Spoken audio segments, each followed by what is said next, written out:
Ya, latar belakang pembangunan daripada Taman Santo Yosef Tidur ini, ya sebetulnya sudah berlangsung lama. Awalnya, jadi ketika saya masih menjabat sebagai Ketua Seksi PSI, saya berpikir kenapa kita, paroki kita, ya Santo Yosef yang berpelindung Bapak Yosef ini, tidak mempunyai taman ataupun ruang doa ya untuk berdevosi kepada Bapak Yosef. Alangkah baiknya kalau kita membuat satu taman kecil ya, kita persembahkan kepada Bapak Yosef.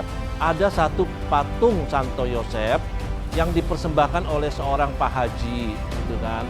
Saya melihat ini mempunyai suatu nilai historis yang sangat bagus begitu kan, yang menunjukkan sifat kehidupan toleransi beragama yang luar biasa menurut saya begitu kan.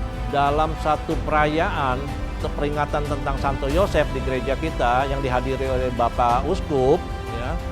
Bapak Uskup sempat menyinggung ya.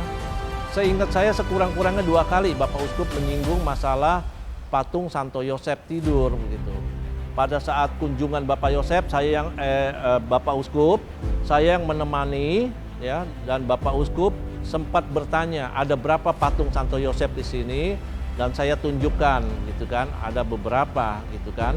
Dan salah satunya adalah patung yang sudah berhasil direstorasi yang diletakkan di muka aula gereja ini. Terjadi pergantian Romo Kepala Paroki, Romo Servas dalam novena melihat satu keprihatinan ya, bahwa umat Matraman kurang dalam berdevosi kepada Bapak Yosef. Kelihatannya semangat kita sama gitu ya, antara Romo Kepala dengan saya, sehingga itu disambut ya, kita bahas dalam Dewan Paroki, rapat Dewan Paroki, dan itu akhirnya disetujui gitu kan. Sekarang masalah tempatnya, kita harus mencarikan tempat yang layak di mana begitu ya. Ternyata ya puji Tuhan kita bisa melewati, karena kita percaya bahwa kalau kita berkarya untuk Tuhan pasti semua ada jalannya gitu kan. Dan kendala-kendala yang kita hadapi semua bisa terwujud dengan baik dengan bantuan dan partisipasi dari para donatur ya. Secara khusus kepada Bapak Adi Nugroho ya, pematung dari Ambarawa ya, beliau sangat juga antusias membantu. Mereka membawa teman-temannya datang meninjau lokasi, mensurvei, mengukur dan sebagainya, sehingga mereka membuat satu replika daripada Santo Yosef Tidur, sehingga bisa terwujud satu patung yang boleh kita persembahkan kepada umat paroki Matraman ya. Dan itu sudah diresmikan oleh Bapak Kardinal dalam suatu perayaan. Kita berharap ya bahwa Taman Patung Santo Yosef ini bisa memberikan satu nilai, bisa memberikan satu semangat kepada umat paroki ya, bahwa kami Dewan Paroki mempersembahkan ini gitu kan, bukan sebagai suatu proyek mercusuar ya, tapi mempunyai nilai historis dan juga semangat untuk berdevosi kepada Bapak Yosef sebagai pelindung gereja kita. Ya, kedepannya kita berharap umat paroki Matraman semakin terdorong, terbangun semangatnya untuk berdevosi kepada Santo Yosef dan semakin mencintai Bapak Yosef sebagai pelindung gereja semesta dan juga secara khusus pelindung gereja kita di Keuskupan Agung Jakarta.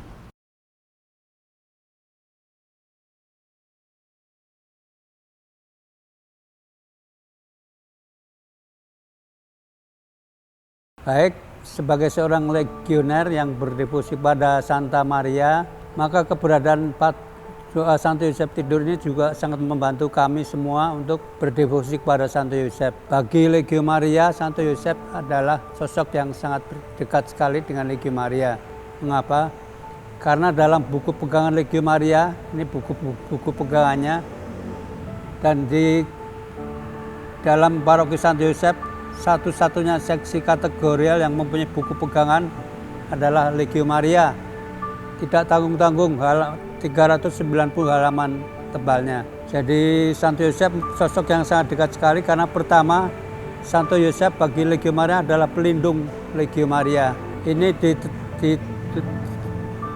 dituliskan di dalam buku-buku Legio Maria yaitu Santo Yosef adalah pelindung Legio Maria. Kemudian yang ketiga, doa Rosario itu tidak saja doa berdevosi kepada Ibu Maria, Santa Maria, tetapi juga doa dan devosi kepada Santo Yosef. Di dalam doa Rosario, peristiwa gembira dari peristiwa pertama sampai kelima.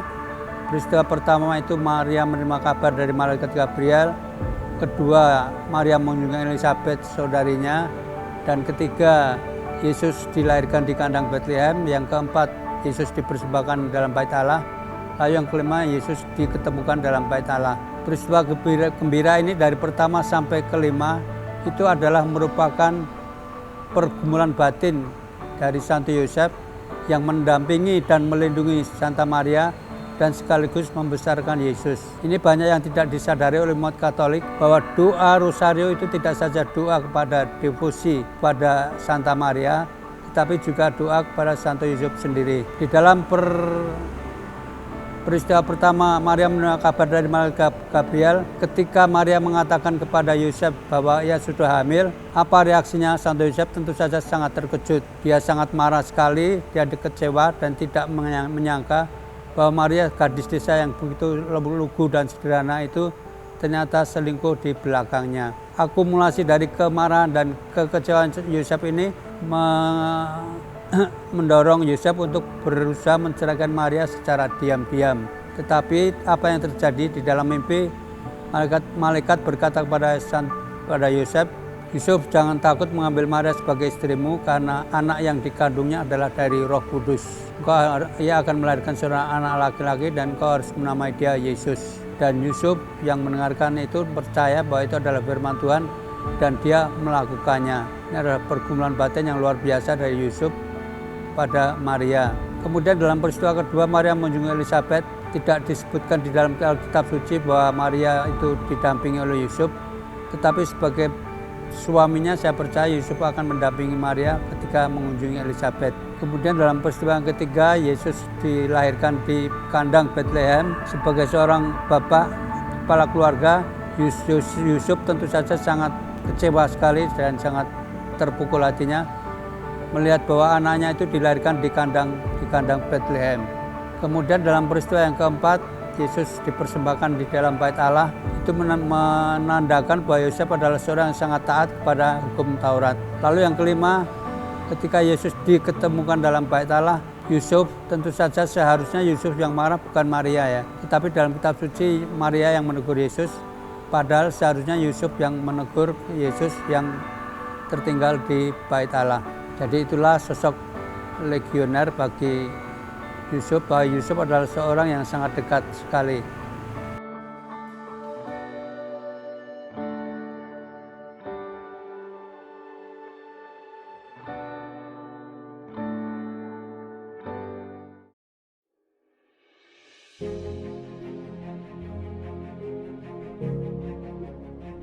Harapan kami sebagai anggota Dewan Paroki dengan keberadaan Taman Doa Santo Yosef Tidur ini,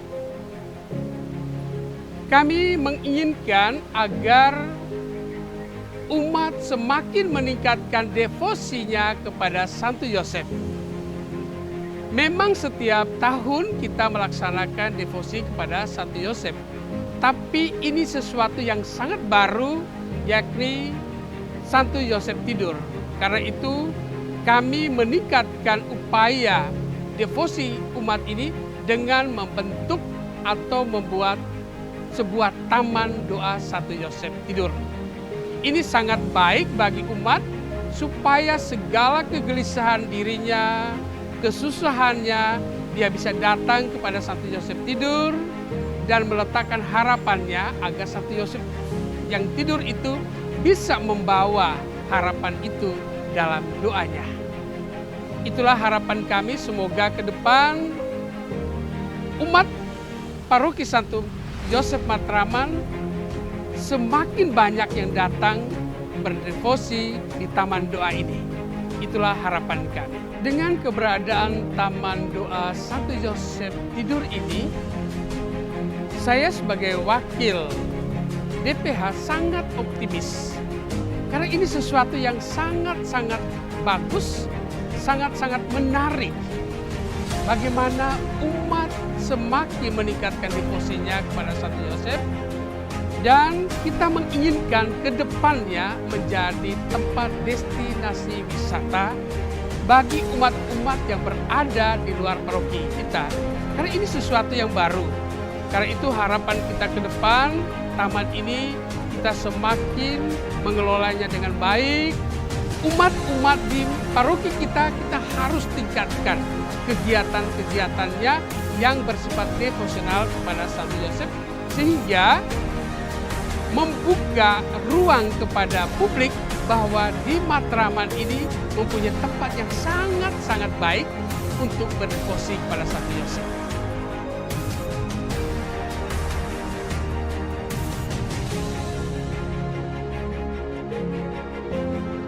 Jujur aja, aku tuh tertarik banget karena ini taman doa yang baru ya. Selama ini aku sebagai orang Katolik tahunya cuma taman doa untuk Bunda Maria. Tiba-tiba ada taman doa untuk Santo Yosef, khusus banget lagi. Jadi ini menarik banget sih menurut aku. Tentu aja aku akan bakal datang terus ke sini ya. Karena sebagai anak muda, apalagi orang yang bekerja, aku sangat membutuhkan doa kepada Santo Yosef, karena selama ini orang Katolik sangat tahu bahwa Santo Yosef adalah pelindung dari kaum pekerja. Dan aku juga mau ngajak teman-teman muda semuanya untuk yuk kita sama-sama berdevosi kepada Santo Yosef, terutama Santo Yosef Tidur ya, supaya Santo Yosef bisa bantu kita menjadi pengantara kita kepada Yesus, agar semua pekerjaan kita, usaha kita itu dilancarkan ya, dan sesuai dengan kehendak Tuhan pastinya. Saya merasakan mujizat dari Santo Yosef karena saya berdevosi. Waktu itu saya belum berdevosinya bukan dalam bentuk novena, belum, hanya doa spontan. Saya merasakan dalam bekerja itu, terutama di kantor itu, merasakan punya semangat, punya spirit.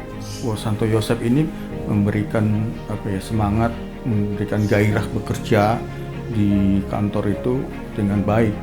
Lalu dia juga memberikan solusi-solusi. Misalnya saya menemukan masalah dalam pekerjaan, dia seolah-olah memberikan jalan terbuka supaya saya bisa menyelesaikan pekerjaan itu satu persatu dengan baik. Lalu yang kedua saya waktu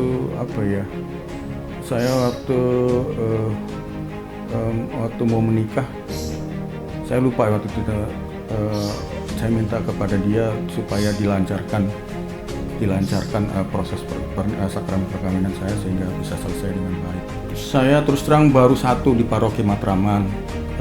Itu sudah beberapa kali saya datang ke sana, terutama pada saat peresmian patung Sleeping Yosef atau Yosef Tidur itu. Saya langsung datangin, walaupun pada peresmiannya saya belum diperbolehkan datang. Jadi saya berdoa di situ juga, berdoa kaplet Santo Yosef. Saya merasa bahwa ini patung terbesar di Jakarta, Puspahan Jakarta, yang bagus dan punya daya tarik tersendiri bagi umat di KAJ. Mungkin bisa dikunjungi di sana. Yang penting jangan melihat keindahan patungnya, tapi daya kekuatan doanya. Santo Yosef ini punya daya dobrak yang luar biasa. Santo Yosef Tidur ini devosi yang baru dari Bapak Paus Fransiskus, bahwa ini adalah hadiah juga dari Bapak Paus bahwa patung Santo Yosef ini supaya tidak menimbulkan kebosanan di antara umat, bahwa inilah devosi baru dari Paus Fransiskus yang bisa umat KAJ bisa datang ke sana dan pergi kepada Santo Yosef untuk membawa semua kesulitan, problem hidupnya, persoalan-persoalan hidup, beban hidupnya kepada dia. Tentu saya akan datang lagi. Terutama saya akan usahakan setiap Rabu pertama setiap bulan, karena itu harinya Santo Yosef ya, untuk khusus yang diperuntukkan bagi dia sebagai penghormatan kepada dia. Biasanya saya berdoa kepada Patung Maria dulu, lalu langsung ke Santo Yosef. Tentu saya akan datang lagi ke sana.